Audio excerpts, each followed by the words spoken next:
Hello everyone, welcome back to another video.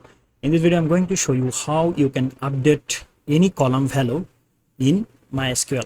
Here you can see we have a student phone and the column is has no value yet, right? So we have to add value. Let's say I want to add value, so I have to update it, right? Actually here you can insert value either, or you can update. So let's say I'm going to actually show you the update value. Okay, so here you can see the value is null, so let's update it. So to update value, so we have to say update query. So update query is like this: update, then the table name is students, and then we have to set the column value, column name, okay, at first. So student 4, and then you have to set the column value. So the value we have added the student phone column is as varchar, right?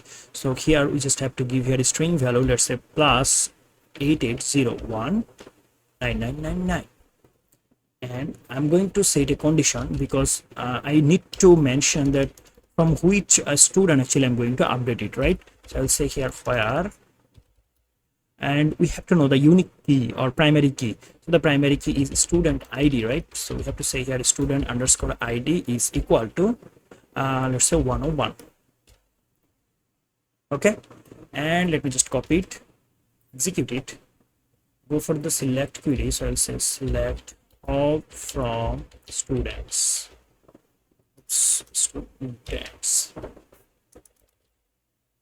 colon, semicolon, not colon, and here you can see we have updated, right? So let's update all of them one by one. So I'm going to say here 102, it says 4, update 103, 5, update 104, 6, update.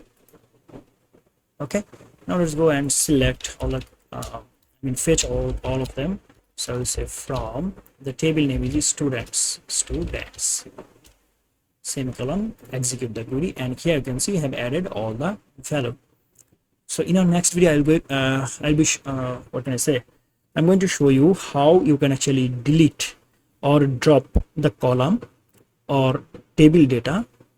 Actually I'm going to show you at first how you can actually remove the or drop the column, okay, or drop the column and database. Okay, so see you in the next video. Till then, goodbye.